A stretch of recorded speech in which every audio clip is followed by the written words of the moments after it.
Hello friend, this is Varun single और हम बात कर रहे थे हिंदी एक्सप्लेनेशन की chapter first nutrition in plants के बारे में फ्रॉम एनसीईआरटी बुक। बात करेंगे सेक्शन 1.4 की, जो कि है हमारा सेप्रोट्रॉप्स मीन्स मृतजीवी। तो देखिए फ्रेंड, स्टार्ट करते हैं।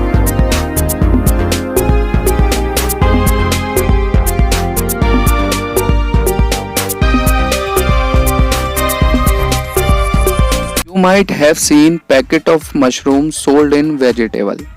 आपने बाजार में मशरूम बिकते हुए देखे होंगे। You may have also seen fluffy umbrella-like patches growing in the moist soil on rotting wood during the raining season. और आपने वर्षा के दिनों में वृक्षों की सड़ी गली टूटी टहनियों अथवा तनों या छाल पर छाते के समान संरचना के गुच्छे भी आपने देखे होंगे। ठीक है, आप देख सकते हैं इस पिक्चर 1.7 में ऐसा कुछ बन जाता है जब किसी वर्षा के दिनों में जैसे टूटी टहनियाँ होती हैं, सड़ी गली टहनियाँ होती हैं, उन पर ऐसा ये स्ट्रक्चर टाइप आ जाता है। ठीक है, let us find out what type of nutrition they need to survive and from where they get them. तो हम अब देखते हैं कि जीवन यापन हेतु इन्हें किस प्रकार के पोषकों की आवश्यकता होती है और वे उन्हें कहाँ से प्राप्त होते हैं। ठीक है, बूजो wants to know how these organism acquire nutrition. They do not have mouths like animal do. They are not like green plants as they lack chlorophyll and cannot make food by photosynthesis. अब बूजो जानना चाहता है कि ये जीव अपना भोजन किस प्रकार प्राप्त करते हैं। इनमें प्राणियों के समान मुख भी नहीं होता, मतलब कि जैसे हम लोगों के पास खाने के लिए मुंह है, जिससे कि हम खाने को खा सकते हैं, इसी तरह से इन पौधों के पास तो मुंह भी नहीं होता है खाने के लिए, और ना ही हरे पौधों के समान इनके पास क्लोरोफिल होता है, जिससे कि प्रकाश संश्लेषण के द्वारा अपना भोजन बना सकें। तो इसका आंसर हम देखते हैं इस एक्टिविटी 1.2 के थ्रू। देखिएगा, take a piece of bread and moisten it with water.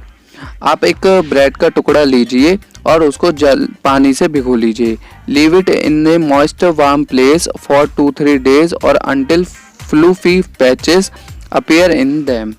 और इसे जब तक के लिए 2-3 दिन के लिए उष्ण, मतलब कि एक सूखी सी जगह जहाँ नमी सी हो, ऐसे स्थान पर छोड़ दीजिए जब तक कि इस पर एक रुई जैसी संरचना दिखाई न देने लगे। What is the colour of these patches. तो आप जब देखेंगे तो इसका कलर क्या दिखेगा आपको। Observe the patches under a microscope और ए मैग्नीफाइंग ग्लास। अब इस पैचेस को, इन जो रेशे से हैं, रुएदार संरचना है, इनको आप किसी सूक्ष्मदर्शी या माइक्रो मैग्नीफाइंग ग्लास के थ्रू देख सकते हैं। Write down your observation in the notebook. You will see cotton like thread spread on the piece of bread. जब आप इनको उस माइक्रो ऑर्गेनिज्म से देखेंगे, माइक्रोस्कोप से देखेंगे, तो आपको दिखेगा कि इसमें रुई के धागों के समान संरचनाएं दिखाई देती हैं। और इनके लिए आप अपनी जो भी ऑब्जर्वेशन है उसको आप कॉपी पर नोट कीजिएगा।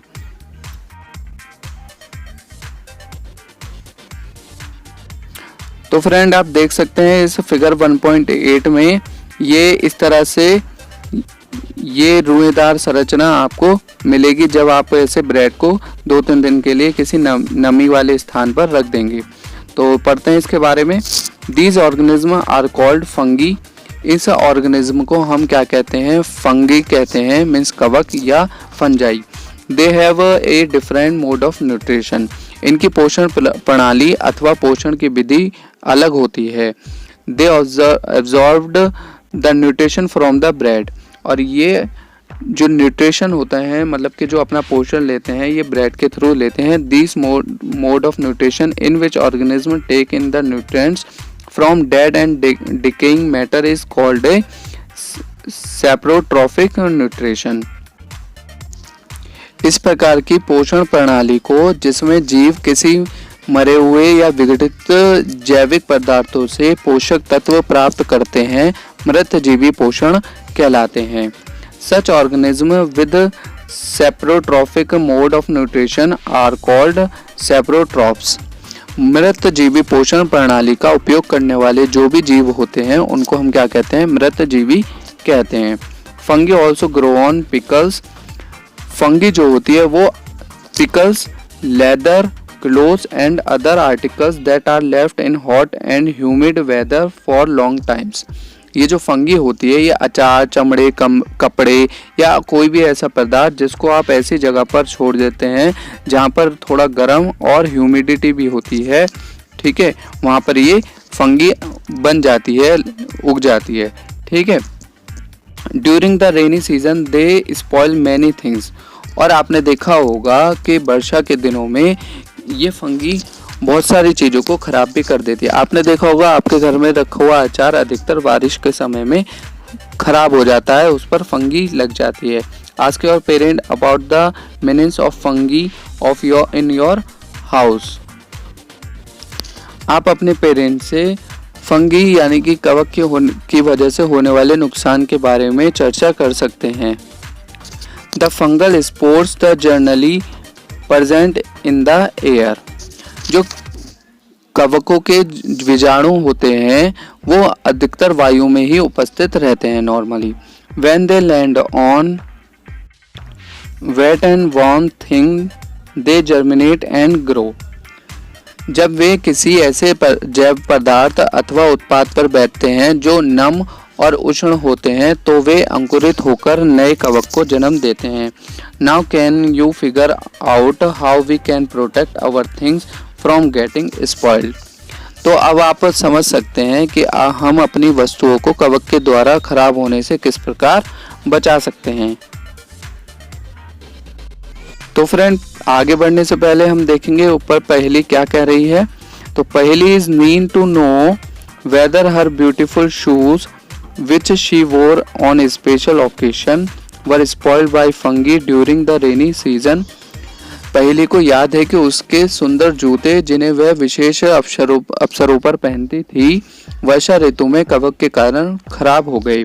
She wants to know how fungi appear suddenly during the rainy season।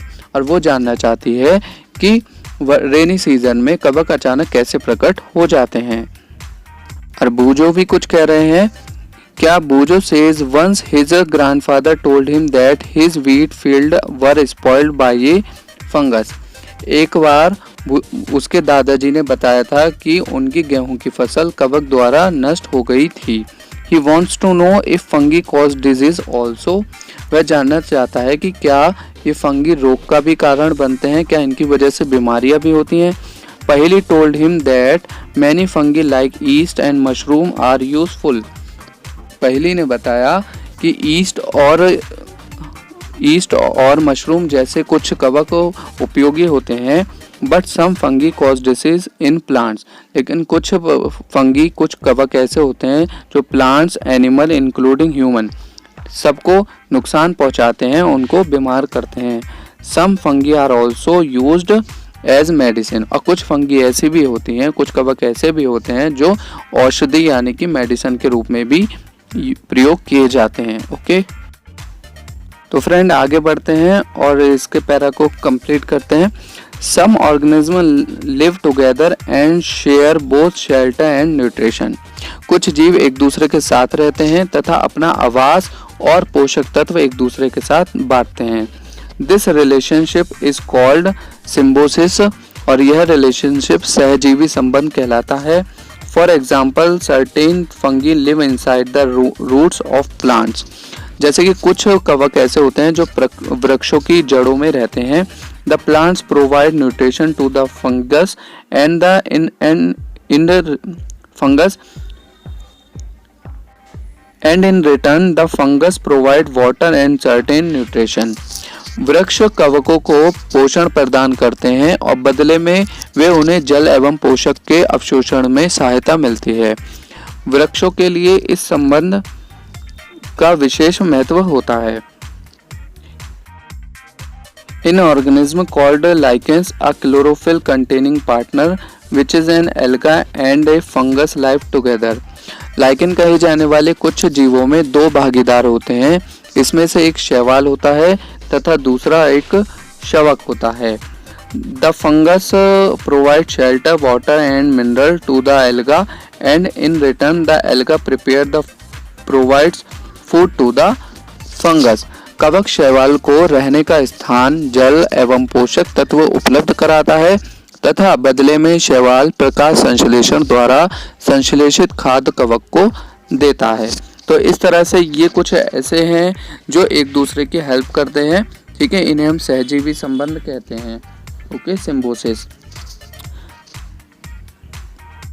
तो फ्रेंड यहाँ हमारा कंप्लीट होता है सेक्शन 1.4।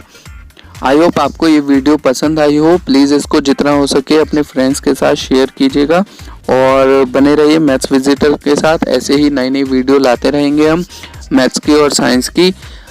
और प्लीज़ जितना हो सके इसको अपने फ्रेंड के साथ शेयर कीजिए, लाइक कीजिए, सब्सक्राइब कीजिए। Thank you very much.